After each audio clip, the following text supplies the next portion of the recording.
रामायण। मैं काल हूं। पतित पावनी गंगा का दर्शन करके राम, लक्ष्मण और महर्षि विश्वामित्र सभी अभिभूत हो गए। जो गंगा स्वयं श्री हरि की चरणों से निकली हो, उन्हीं का दर्शन करके धन्य धन्य होना, ये प्रभु श्री राम की ही लीला हो सकती है। गंगा तव दर्शनात् मुक्ति। गुरुदेव, गंगा को पतित पावनी क्यों कहते हैं? हाँ, और गुरुदेव, आपने कहा कि गंगे तव दर्शनात् मुक्ति। क्या सचमुच गंगा के दर्शन से ही मुक्ति मिल जाती है? प्रिय राम और लक्ष्मण, इसके पीछे भी एक कथा है। ऋषि बैठ तब कथा बताई, राम लखन सुनी ध्यान लगाई। बहुत पहले की बात है। अयोध्या में सगर नाम से प्रसिद्ध एक धर्मात्मा राज्य करते थे। उन्हें कोई पुत्र नहीं था और वे एक पुत्र के लिए सदा चिंतित रहते थे। क्या ये घटना हमारे ही कुल की है गुरुदेव? हाँ राम, राजा सगर रघुकुल के बहुत प्रतापी राजा थे। पुत्र पाने के लिए राजा सगर अपनी दोनों पत्नियों केशनी और सुमति के साथ हिमालय पर्वत पर महात्मा भृगु की तपस्या करने लगे। ओम भृगवे नमः। ओम भृगवे नमः। ओम भृगवे नमः। महाराज, हम आपकी घोर साधना से प्रसन्न हुए।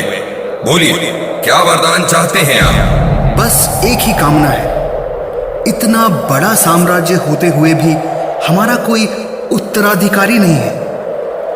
बस आपके आशीर्वाद से यदि संतान की प्राप्ति हो जाए तो बड़ी कृपा होती। महाराज, आपको आपकी पहली पत्नी से एक पुत्र और दूसरी पत्नी से 60,000 पुत्र पैदा होंगे। हे महर्षि भृगुदेव, हम धन्य हुए, हम धन्य हुए। इसी प्रकार महात्मा भृगु के वरदान से राजा सगर को पुत्र पैदा हुए। कुछ समय बाद राजा सगर के मन में यज्ञ करने की इच्छा हुई और उन्होंने यज्ञ का आयोजन किया। किंतु पर्व के दिन ही यज्ञ के उस घोड़े को इंद्र ने चालाकी से राक्षस का रूप धारण करके चुरा लिया। फिर क्या हुआ गुरुदेव? फिर राजा सगर ने अपने 60,000 पुत्रों को उस घोड़े को ढूंढने के लिए भेजा। राजा के सभी बेटे चारों दिशाओं में फैलकर घोड़ा ढूंढने लगे। अंत में उन्हें वो घोड़ा वहां चरता हुआ मिला जहां महर्षि कपिल ध्यान में मग्न थे। गुरुदेव, उसके पश्चात क्या हुआ? सगर के 60,000 पुत्रों ने समझा कि महात्मा कपिल ही उनका घोड़ा चुरा ले गए थे। इसीलिए वे कपिल मुनि को ललकारने लगे। कपिल मुनि के ऊपर ऐसा आरोप सुनकर जब उनकी साधना टूटी तो क्रोध से उनकी आंखें लाल थी। उनके सामने सगर के पुत्र थे।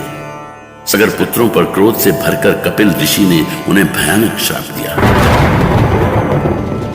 हे अयोध्या नरेश सगर के पुत्रों, तुम सभी ने मेरा अपमान किया, मेरी तपस्या भंग की। इसीलिए मैं तुम्हें श्राप देता हूं कि तुम सभी इसी स्थान पर इसी क्षण भस्म हो जाओ, भस्म हो जाओ। इस बात की सूचना महाराज सगर को मिली तो वो बहुत दुखी हुए। उन्हें पता चला कि हिमालय की पुत्री गंगा ही उनके इन 60,000 पुत्रों का तर्पण कर इन्हें श्राप से मुक्त कर सकती है। पर संकट ये था कि गंगा को पृथ्वी पर कौन लाए। फिर गंगा को पृथ्वी पर कौन लाया गुरुदेव? बाद में महाराज सगर के कुल में ही भागीरथ नाम के प्रतापी राजा हुए।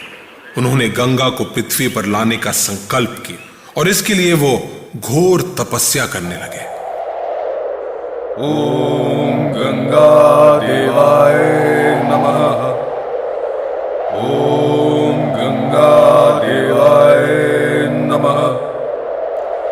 ओम गंगा देवाय नमः। वो 1000 वर्ष तक तपस्या करते रहे और अंत में गंगा प्रकट हुई। महाराज भागीरथ, मैं आपकी तपस्या से प्रसन्न हूँ। बोलिए, आपकी क्या कामना है? देवी, हमारे 60,000 पुरखे कपिल मुनि के श्राप से भस्म हो गए हैं। आपका स्पर्श ही उन्हें मुक्ति दिला सकता है। इसलिए मेरी प्रार्थना है कि आप पृथ्वी पर अवतरित होकर उनको शाप मुक्त कराएं देवी। महाराज, मैं तो पृथ्वी पर उतर सकती हूँ, लेकिन मेरे वेग को केवल महादेव शिव ही संभाल सकते हैं। इसलिए आप महादेव को प्रसन्न करिए। भागीरथ ने फिर महादेव को प्रसन्न किया और महादेव गंगा को अपनी जटा में संभालने के लिए तैयार हो गए और पतित पावनी गंगा पृथ्वी की ओर चल पड़ी।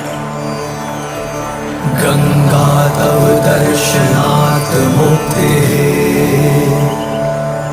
और पावन गंगा ने भागीरथ के 60,000 पुत्रों का उद्धार किया।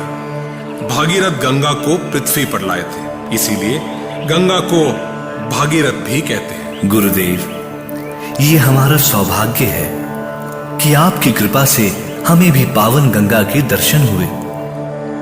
हाँ गुरुदेव, कैसी अद्भुत है गंगा, कैसी उछाल खाती लहरें। लक्ष्मण, पूरा पुण्य तो तभी मिलेगा जब हम गंगा में स्नान करेंगे। और तब श्री राम ने भाई लक्ष्मण और ऋषि के साथ पतित पावनी गंगा में स्नान किया। अनोखा क्षण था वो। सबके पापों को हर लेने वाली गंगा में वो राम स्नान कर रहे थे, जिनके स्पर्श मात्र से अहिल्या तर गई। रामायण